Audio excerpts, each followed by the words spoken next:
Yo l'équipe, j'espère que vous allez bien. Après cette trêve internationale, la Ligue 1 reprend ce week-end pour la 9e journée. Ça fait plaisir. Avant que cette vidéo commence, une petite pensée pour le frérot Faolan, voilà, que j'ai pu voir au match Côte d'Ivoire-Togo. Il est dans le groupe Scorecast, voilà, on a parlé un petit peu, etc. Donc vraiment, grosse pensée à toi. Et puis, pensez aussi aux autres qui suivent, bien évidemment, tous les épisodes de pronostics de la Ligue 1. Donc voilà, gros cœur sur vous. Ça fait vraiment plaisir. Et c'est parti. Voilà, pronostic de cette 9e journée de Ligue 1. Let's go. Bon, on va pas reprendre ce qui s'est passé sur la 8e journée parce que déjà ça fait très longtemps, mais surtout que les paris de mon côté ils étaient pas bons. Voilà, je crois que j'ai eu trois bons pronostics sur tous les matchs. Donc voilà, on va partir directement sur le match dès ce soir. Voilà, ou demain, je sais pas quand est-ce que la vidéo sortira, entre Angers et Marseille. Je vois une victoire 3-1 de Marseille face à Angers, même si c'est à l'extérieur. Mais franchement, je vois pas Angers gagner face à Marseille, surtout même pas faire match nul en fait, parce que Angers c'est vraiment très très compliqué et Marseille c'est sur un bon rythme, même si voilà, va y avoir une phase très importante qui est sauver un petit peu les meubles en Ligue des Champions, et ça commence dès mardi prochain face au Sporting à domicile. Ensuite, pour le samedi, à 17h, nous avons Strasbourg-Rennes. Très beau match. Vraiment, l'année dernière, je crois que ça avait donné un très très beau match à la Méno. Je crois 3-2 ou 3-3, je crois, je ne sais plus. Là, pour le coup, Strasbourg, c'est très compliqué. Rennes revient très bien. Et je vois une victoire 2-0 de Rennes face à Strasbourg. Parce que, voilà, Strasbourg, c'est vraiment compliqué. Ça me fait encore mal au cœur de le dire, mais je les vois toujours pas gagner, en fait. Je les vois toujours pas gagner. Ça risque d'être très compliqué pour la suite de cette saison pour Strasbourg. Ensuite, à 21h le samedi, belle affiche entre le PSG et l'OGC Nice. Nice qui a perdu son dernier match. Du côté du Paris Saint-Germain, voilà, sur les 5 derniers matchs, il y a 4 victoires, un match nul. C'était bien évidemment face à Monaco, le match nul. Je vois une victoire 2-1 du Paris Saint-Germain face à Nice, parce que voilà, il y a un déplacement aussi à Benfica qui arrive mercredi. Donc voilà, peut-être la tête à la Ligue des Champions du côté du Paris Saint-Germain, je le pense. Donc voilà, une petite victoire, mais une victoire quand même du Paris Saint-Germain, 2-1. Ensuite, match dimanche à 13h entre Lorient et Lille. Très beau match, deux très belles équipes, voilà, qui prônent un football offensif des deux côtés. Du côté, voilà, de Lille, bien évidemment mon club de cœur, mais du côté de Lorient, vraiment ma surprise, ma révélation de cette saison. Je m'attendais pas du tout.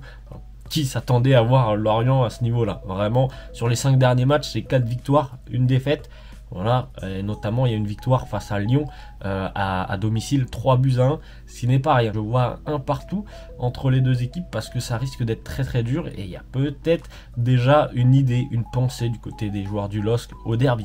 Parce que voilà, faut laver l'affront de l'année passée. Ensuite, le dimanche à 15h, nous avons bien évidemment le multiplex qui commence avec 4 matchs. Le premier de ces 4 matchs, c'est Toulouse-Montpellier.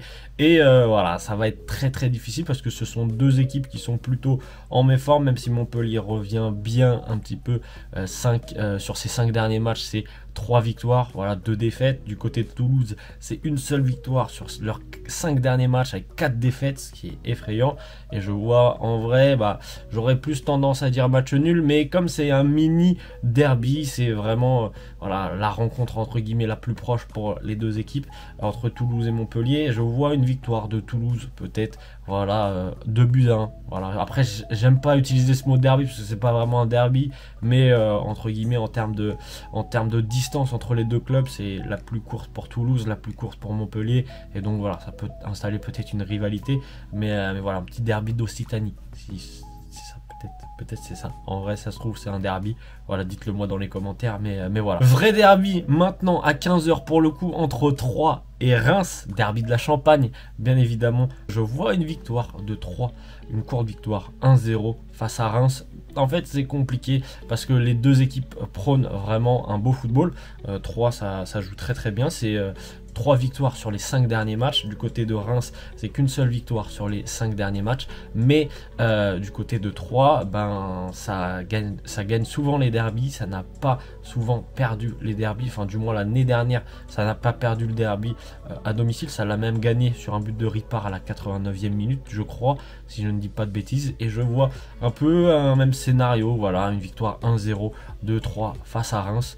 courte victoire, mais c'est une victoire importante puisque c'est un derby. Donc voilà, un derby ça joue pas, ça se gagne, comme diraient certains. Ensuite, match de la peur entre Auxerre et Brest, parce que pour le coup, vraiment, c'est le match où les deux équipes ne doivent pas perdre, parce que du côté d'Auxerre, sur les 5 derniers matchs, c'est 4 défaites. Sur les 5 derniers matchs du côté de Brest, c'est 4 défaites aussi. Vraiment, ça fait flipper le début de saison des deux équipes. Voilà, je vois plus une victoire d'Auxerre comme c'est à la Baie des Champs, mais ça peut être aussi compliqué. Je vois une courte victoire aussi, 2-1 du côté d'Auxerre face à Brest. Ça risque d'être compliqué parce que aussi du côté de Brest, bah ça va mal à l'intérieur du club. J'ai l'impression c'est assez compliqué. Du côté d'Auxerre, bah c'est plus l'effectif qui est un petit peu fébrile avec beaucoup de blessures notamment et d'expulsions les derniers temps. Là, peut-être avec la trêve, ils ont récupéré des joueurs tout simplement qui étaient blessés et autres. Ça peut soulager aussi beaucoup de choses du côté auxerrois. Donc voilà, je vois une victoire 2-1 du côté de la Baie des Champs pour Auxerre. Dernier match de ce multiplex à 15 h entre Ajaccio et Clermont. Très difficile à pronostiquer, j'arrive pas à programmer un but, ne serait-ce que d'une des deux équipes, c'est dur. En fait, comme ça se déroule à Ajaccio, ça a une très bonne défense, mais ça a une mauvaise attaque, ça a du mal, ça a vraiment beaucoup de mal. Donc voilà, du côté de Clermont, ça se déplace pas forcément très bien. Et du coup, voilà, je vois un 0-0. En plus, il y a une il y a une très mauvaise dynamique autour de ces deux clubs, même si Ajaccio a enfin gagné face à Brest lors de la dernière journée. Mais voilà, je vois quand même un 0-0 entre les deux équipes parce que c'est aussi un match de la peur où c'est deux équipes qui sont concernées pour le maintien à la fin de saison. Match à 17 h maintenant entre Monaco et Nantes, un très beau match. Voilà, si je dois donner mon avis là-dessus, ça serait plus un match équilibré entre deux équipes qui sont, voilà, un coup ça va bien, un coup ça va moins bien. Là, c'est la dynamique, elle est opposée du côté de Monaco. C'est 3 victoires sur les 3 derniers matchs. Du côté de Nantes, c'est 2 défaites sur les 3 derniers matchs avec un match nul quand même face à Lens, il faut le préciser, ce qui est pas dégueulasse. Voilà, et je vois un match nul entre les deux équipes, un partout, parce que pourquoi ? Du côté de Monaco, il y a beaucoup d'internationaux. Du côté de Nantes, il y a moins d'internationaux aussi. Donc voilà, je pense qu'il y a une récupération du côté de Nantes qui est intéressante et je pense que ça peut être bénéfique. Donc un partout entre les deux équipes, sachant que Monaco a du mal à domicile en ce moment aussi. Ça peut jouer, ça peut être même ça peut même être la piste la plus importante pour ce match. Donc, pour finir cette soirée de Ligue 1 avec à 20 h 45 un Lens-Lyon. Vraiment, c'est un beau match.